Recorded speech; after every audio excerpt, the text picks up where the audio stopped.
Welcome to the Explainer. Today, we are digging into some really fascinating old school mountain remedies. We're going to be talking about some powerful applications that you can whip up with things you probably already have sitting in your kitchen. We're diving into some source material that shows how super simple ingredients, we're talking cabbage, charcoal, castor oil, have been used for generations to create these powerful folk remedies. And hey, just a quick heads up, this is all for informational purposes based on the source material we're looking at, and it's definitely not medical advice. You should always talk to a healthcare professional about any health concerns, okay? Let's get into it. All right, so here's our game plan. We'll start with some really simple poultices for pain, then we'll level up to the mighty charcoal poultice, cover a few other cool remedies you can drink or apply, and then we'll wrap it all up with a big modern takeaway. First up, let's look at two incredibly simple but surprisingly effective poultices. These are great for tackling those everyday aches and pains and for getting your circulation going, using stuff you might have right now. Okay, first we have the humble cabbage poultice. I know it might sound a little strange, but this remedy is used literally all over the world. The source material mentions it popping up everywhere from Appalachia to Venezuela, and for one very simple reason. It's cheap, it's everywhere, and apparently it just works. So here's the crucial part. You've got to break down that leaf. You basically just beat it up a little until it starts to release its own juice. That's where all the good stuff is. Then you just apply that juicy leaf right onto the spot that hurts and wrap it up to keep it in place. Simple as that. Next, we have the cayenne poultice. Now, this one is all about getting the blood moving. When you increase circulation to a specific area, you're bringing warmth, you're bringing nutrients, and you're helping to speed up that whole healing process. And you really don't need a lot of cayenne here. This stuff is potent.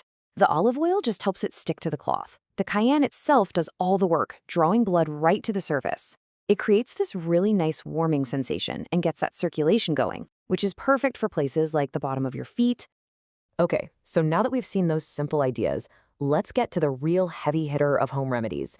The source material basically presents this next one as maybe the most powerful, most versatile tool in the entire folk remedy kit, the charcoal poultice. To really understand its power, this source material shares this intense, real-life emergency. It's about a man who got stung by a hornet and was having a massive allergic reaction.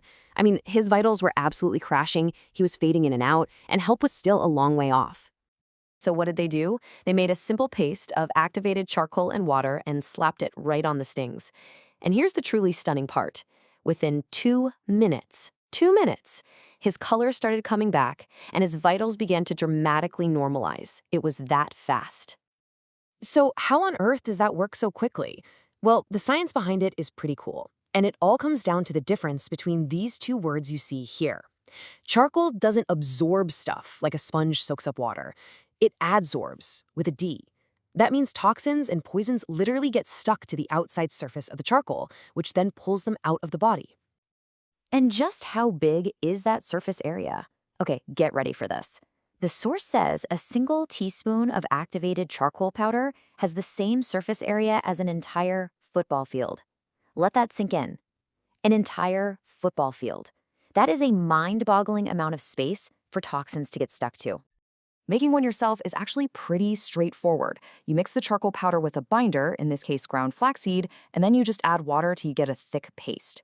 Now, the flaxseed is super important here. It acts as a binder that holds the water and charcoal together, which keeps the poultice moist and active for a lot longer.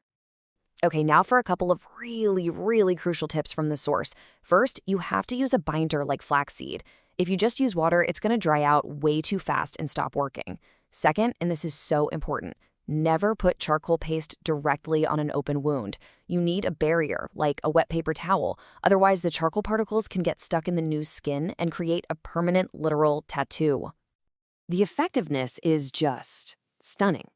The source gives another example of a suspected brown recluse spider bite. I'm talking a nasty wound that can become necrotic, where the tissue actually starts to die and often requires surgery. But in this case, using a charcoal poultice, the wound healed completely in just a few days. No surgery, not even a scar. Just incredible. All right, so we've talked a lot about poultices that draw things out. But the source material also gets into other practical remedies, like a really potent drink for fighting things from the inside and a deeply penetrating oil pack. So for internal stuff, like when you're feeling congested or getting a cold, the source offers up this concoction called rocket fuel. And yeah, one look at the ingredients and you can see why. It is a powerhouse of antiviral and circulation-boosting stuff. You've got that intense garlic and onion, the warming cayenne and ginger, all blended together into one potent drink to knock out whatever you've got going on. And finally, let's take a look at the castor oil pack. Now, this one is really different. It's used for problems that are deep inside the body. And that's because the oil has this pretty unique ability to actually pass through the skin and get to the tissues and organs underneath.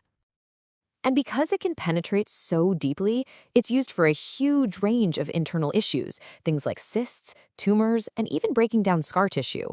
The way you do it is you soak a cloth in warm castor oil, put it over the area you're concerned about, and then you put a heating pad on top to help it absorb even better. So, after exploring all these different methods, from cabbage leaves to charcoal to castor oil, what's the big takeaway from all these old mountain remedies? You know, if there's one core theme that ties all of this together, it's really about empowerment. It's about having this practical, hands-on knowledge that can turn these simple, everyday items into genuinely effective tools for your own health and well-being. And that kind of leaves us with a final question to think about, doesn't it?